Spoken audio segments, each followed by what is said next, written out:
Well, good morning, Travels with Dottie. It's Sunday, and I'm driving into town. Liar, I'm wearing my gray T-shirt, and I grew hair.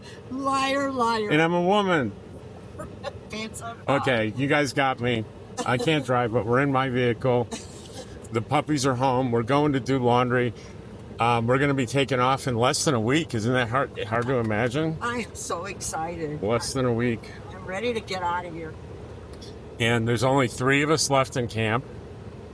So it looks pretty deserted. But, boy, if you look out here, there's a few. There's definitely a few. Yeah, it's pretty sparse, but there's still folks out here. And this is, going to be one of my hip update videos. So, what can I say? Would you say that, what is it called? Was it called a Sonoma? Seroma. And you thought yesterday it was getting a little smaller. Yeah, it's looking better. So we don't have any alarms going off for this. No. So it's getting a little smaller. I overdid it a little yesterday. I didn't hurt anything, but I'm pretty tired. Cheryl saw me out the window and I was getting ready to pack up, and I was lifting things up and dragging stuff around, and she was about to get up, and she said, "You know what? He's a grown friggin' man. I'm not getting up." So she did. I almost yelled out my window, "What the heck are you doing?"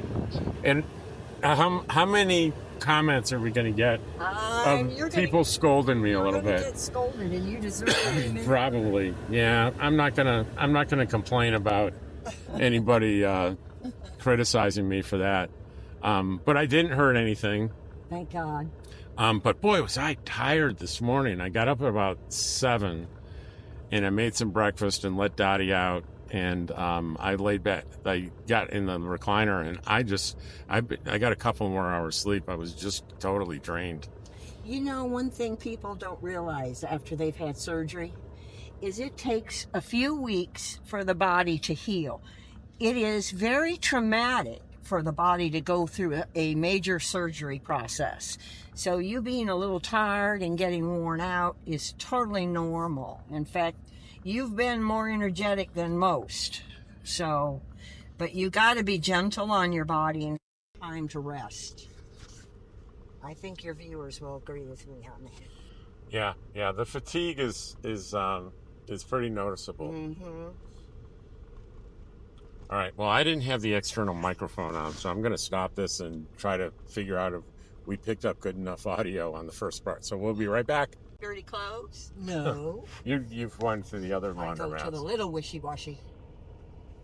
Well, I'm imagining this will not be too busy this time of year. This is, we're almost in April. Even through peak season, I've not walked in and had to wait for a machine. Oh, wow. That's pretty incredible. Yeah, the little one's always crowded. It's always packed. And it's not as large and doesn't have as many washing machines. Oh, they're open today. Look, the flag is up. Yeah. Open, I mean the camp house there. Yeah. It's open. It says open. Yeah.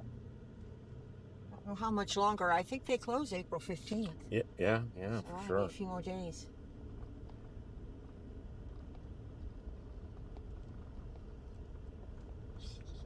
And here we are getting on to 95.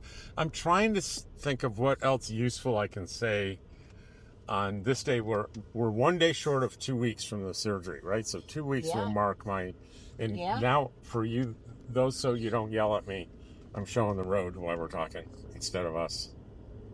So to me, I find it takes a trial and error and skill to find the balance between enough activity and too much activity. It's pretty subtle. It's not, I know there have been a few people disappointed in me that I'd overdid it a couple of times, but really it doesn't seem like you're overdoing it when you're overdoing it. I think when I said I overdid it yesterday, it wasn't so much the lifting, but I did 1,000 steps, and that's 1,000 steps when you're in recovery is a lot. And the sweet spot seems to be around 800. Yeah, you don't realize it. It's just the little things you do that wear you out. I mean, you weren't out lifting rocks, but the little No, things I you lifted some rocks. did you? Oh God, don't tell me. I'm kidding. I didn't lift any Okay. rocks. You weren't out lifting rocks, but the little bit you did, you were out there for, a fair bit, piddle diddling, moving, collapsing the table. That's what got me up off the couch and looking out the window. I thought, what the? I had a little bit of wrestling match with the table. It was user error trying to get those legs in. I said, what is he doing? I was beating the crap out of the legs trying to get them going, pushing them exactly the wrong way. Yeah, and I had to look out the window and make sure you were still parallel. Yeah. Or perpendicular. Perpendicular, instead right? of on the ground. One of those. Oh my goodness. So, it seems to me there's something that I feel like I haven't mentioned that's important in this process, and I was going to mention it today, and I should have written it down because I can't remember what it is.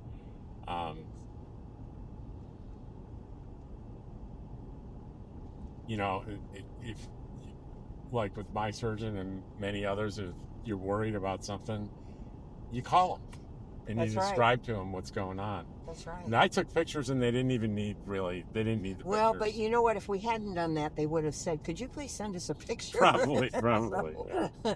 we were on top of it. And it's like there was the nurse was the one that answered the phone. She's the one that Mm-hmm. I don't know that she was a nurse, but she was a practitioner that Something. at one point she put me on hold and talked to the doctor and relayed all the information. Then the solution came directly from the surgeon. That's right. But she knew what she was talking about. Yeah, she did. She knew the minute. She didn't even let me get it all out. She knew right away it was a seroma. But, she wanted to verify the information with authority before she said anything. And he did come back with some orders, Yeah. to stop your blood thinner. And ice, do the 20 ice. minutes every 3 hours. Yes, with pressure. With pressure. That's right. So I've been doing that. Pain. People are really interested in pain. Yeah. And pain can be pretty subjective.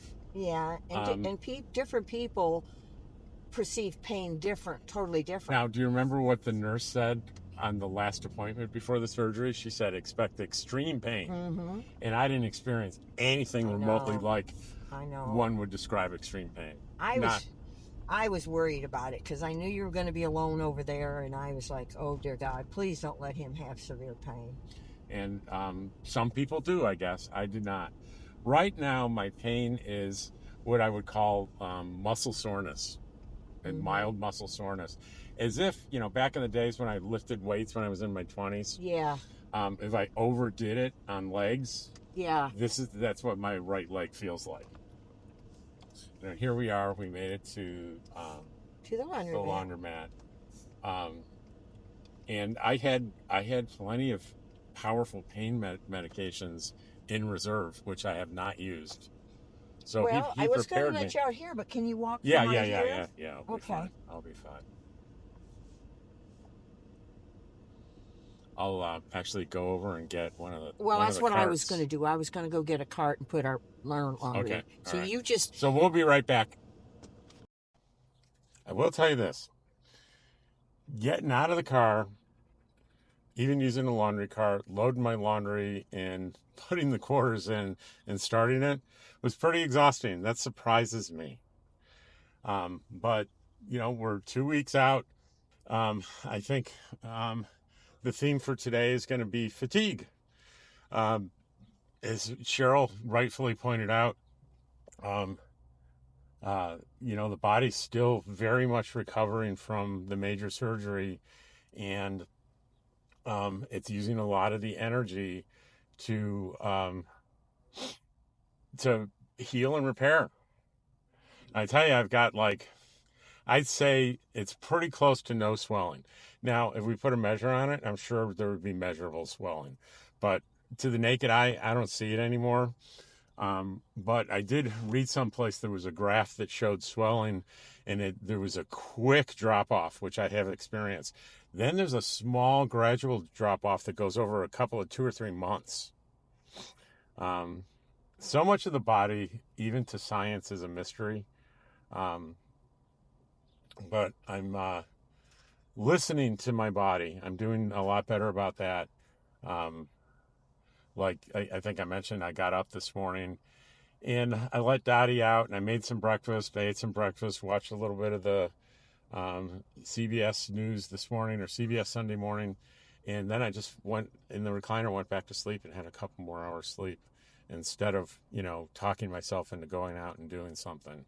So I'm doing a better job of um, not doing so much what my brain wants, but inquiring, what's my body telling me right now? What's going on?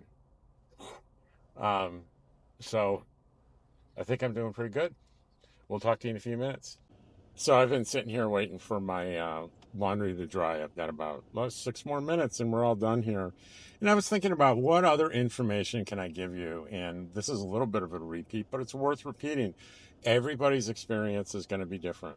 I think I mentioned that my brother Frank, who's 13 years older than me, had the same surgery within a couple of weeks of me before. So he's at the 1 month or more mark. I'm at like the 2 week mark, and our experiences were similar, but different. He had different kinds of aches and pains. There was a couple of times where he had to take the heavy duty pain medications. I haven't had to do that yet, but I'll let you know if I do. Um, and then like many of you that are really interested in this topic, you'll find other people that post videos online and share their experience about hip replacement recovery. And there's I had a younger guy I watched who was in super good physical shape. I mean, he was, I don't know, I forget how old he was, 30s or 40s, much younger than I. And he ended up having a blood clot and a pulmonary embolism, and it was a really rough time for him. So what's my point? My point is you're watching my experience, understand that this is the sample size of one. I'm a guy that, these days my primary exercise has been walking, and that's pretty much it. And I haven't been doing a lot of walking the past 6 months because the pain has gotten worse and worse. So I would say my physical conditioning wasn't great. Um, I didn't do any pre-exercises to prepare for it. Um, my diet is my diet's middle of the road. Those of you that have seen me order stuff in restaurants and eat it, just I'm not on like a Whole Foods proper diet, and I probably should be. And maybe that's something I'll change in the future here. Uh, I don't eat ridiculous things. I'd say I describe myself as kind of middle of the road. I don't really take supplements. The only medication that I take is for high blood pressure, I think it's called a hydroxychloroquine, and it is a diuretic, and and it's on a 25 milligram dose, and that controls my blood pressure just fine. And I check my blood pressure pretty much every day. Um, what else can I say? Well, and I take for my, oh, what am I talking about? For my type 2 diabetes medication, um, I take Monjaro, a weekly injection, and that's allowed me to get over a full point down on my A1C. My last A1C measurement, I think, was 5.7, like zero point 0.1 from absolute normal range, and it decreases my appetite. So I've been able to, I think, if you look at my older videos, you're going to see there's a bigger guy there. So I've probably lost um, 30, 40 pounds. And it's been pretty effortless to keep it off because I don't have the appetite I used to have. Um, there's a lot of debate about this, and certainly I don't want to have that debate in the comments. But for me, it's worked really, really well. Some people say, oh, it's brand new. It's not brand new. It's been around for years. And I forget exactly what year it was introduced and first approved by the FDA, but it's been several years. It's just gotten press in the past year. And so long before people understood it, the weight loss properties, the type 2 diabetics were using this medication to control their blood sugar levels. Anyway, so those are the two medications I'm on. I'm not on any supplements. I look at, a lot of YouTubers do the athletic green stuff, and there's lots of information on supplements you quote should be doing. But when I really dig into the research, I'm not seeing the value. Um, uh, I'm a big proponent of Dr. Mike. If you've ever seen him on his YouTube channel, he's, between all his social media channels, he's got like 20 million subscribers. He's a family medicine doctor. And one of the things that he says, and I don't think he originated this, but it's great. Extraordinary claims require extraordinary facts. And I'm always on the alert for advertisements that make extraordinary claims and they don't back them up with the facts. And the way you can detect that is if there's a gray area of medicine, then the so-called experts come in with the miracle cures. And weight loss was a really good example of it, because prior to these GLP-1 agonist medications like what I'm taking, prior to the introduction of those, there was a ton of people out there promoting all kinds of supplements and things. One that I think of as Hydroxycut was heavily advertised. And all of these things pretty much went away after science said, hey, we have a medication here that actually that actually works. And this kind of the scammy stuff that you're seeing now is, you don't need to spend money on these GLP-1 expensive medicines. You can take our pill or powder and it'll do the same thing. That's what you're seeing a lot of. So, I keep in my head when I decide whether I'm going to do something. If someone's making an extraordinary claim, look for the extraordinary factual evidence. And when you don't see it, like a lot of them will have on their website, oh, we have all these studies that show that it works. All right, that's it. Cheryl's here. She's kicking me out of the car. She's making me walk home. That means my stuff is ready, so I'll be back with you in a minute. I wasn't remembering whether I finished up what I was saying, but I want to make sure that I did. And if this is a repeat, forgive me. I was saying that these things that are people try to peddle to you, like supplements and miracle cures, they have they'll claim to have peer-reviewed super studies. Look at our list, and you click on a list and you see a list of the studies. You really click our link in the description and check out ThreadUp. You really want to find those studies independently from reputable sources, because I can't tell you how many times I've seen a list of studies on a website and I couldn't find them anywhere else other than on their website. And a lot of them are self-published. So just like me, be careful. So we're done with our laundry, and we are on our way to get gas, and then we're going to get something to eat. And then the grocery store, right? Yeah, lunch is first, and then we're going to go up and get gas. Up. Lunch, gas, and then grocery store. Okay, we'll see you. I thought I'd show you a little side of the menu. This is breakfast. Hi, how are you today? How are you? We're doing great.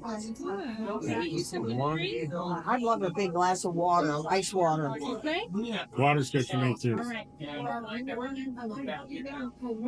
It's hard to keep the glare off that menu, but dinner.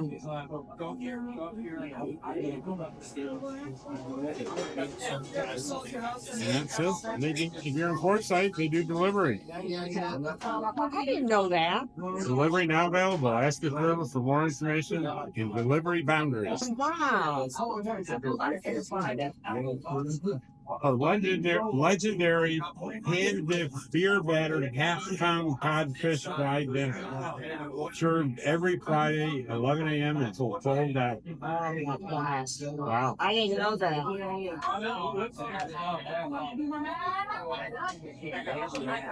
Well, guys, this is not unique for me, as if you've been watching me. I got the club sandwich again. I couldn't resist it. But at least Cheryl's here, and Cheryl, you know, she always does something different. At the club sandwich. And onion rings. And onion rings.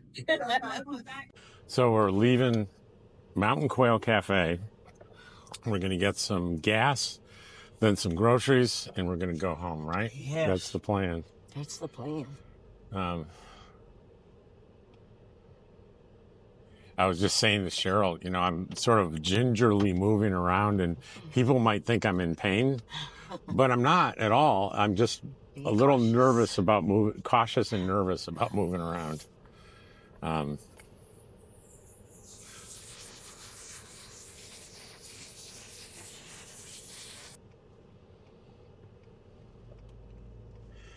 we'll, this is Moon Mountain Avenue, which should be familiar to a lot of you that have been following me, because this is where my mail service is, up here on the left. Where are we going for gas? We're going to go to Love's. Love's. Because I can get us a 10-cent off per gallon. 10-cent discount.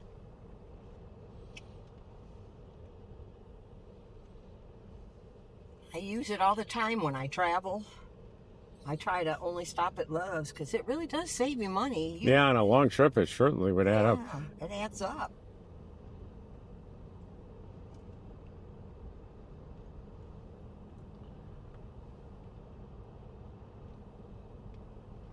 All you have to do is download the app. Oh, I didn't realize that. Maybe I'll do that. Yeah, do that, because boy, them and Pilot. Oh, I forgot to tell you, I found my walkie-talkies and hooked them up, and they won't hold the charge. Oh. So there's a pair I'm buying at Best Buy, and I'm going to do it Wednesday so we can drive through there and do a pickup on it. Oh, bless your heart. Watch out for this guy here. Yeah, I don't want to knock him off. Yeah. That would not be good. So they were pretty good reviewed. Oh, man.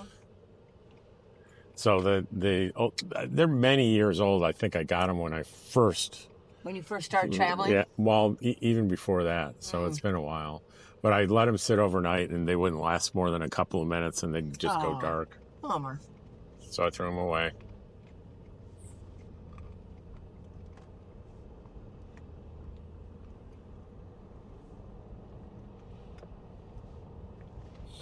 So Love's is over here at the far end of going east, or no, west.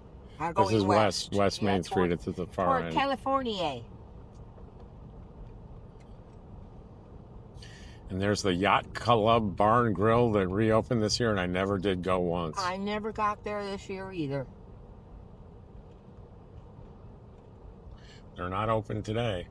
Yeah, they'll probably be shutting down here pretty quick.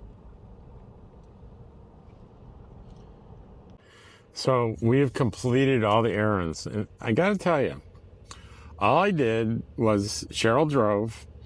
I walked in and out with the laundry in a basket. Then we went to lunch, and Cheryl parked right out front. It was a short walk for me. I ate the lunch. We walked out, and we went and got gas, and Cheryl pumped the gas. I didn't move. And we just went to Roadrunner, and I did my grocery shopping leaning on the cart. And Cheryl was good enough to take all the packages and put them in the back of the truck for me while I sat here. Why am I telling you all this? Because I think one of the things that I underestimated about the recovery from this, and I'm sure it's true, and Cheryl says it's true with all surgeries, is the feeling of exhaustion. Mm-hmm. And I've mentioned it before, and I just want to re-emphasize it, that until a few seconds ago, I didn't feel any pain, but just when Cheryl was putting the garbage away, I kind of leaned forward to get the door, and I felt a sharp nerve pain in my thigh, real sharp. It really surprised me. So, So it's time to go home and sit down. yeah, and this is not for wimps. This surgery and old age thing is not for wimps. But you know, I should be grateful though that my big complaint is I'm tired. Yeah. But I have another week to recover, a full week to recover before we hit the road. And when we hit the road, as Cheryl said to me, we're going to go until you're tired. And if it takes 5 days to get there, it takes 5 days to get there. So be it. And we'll just see. I'll do my first driving. Thursday, we're going down to the surgeon to get everything checked off. And we'll take my car with Cheryl driving down, and then I'll drive it back up to see how I do on an hour and a half stretch of driving.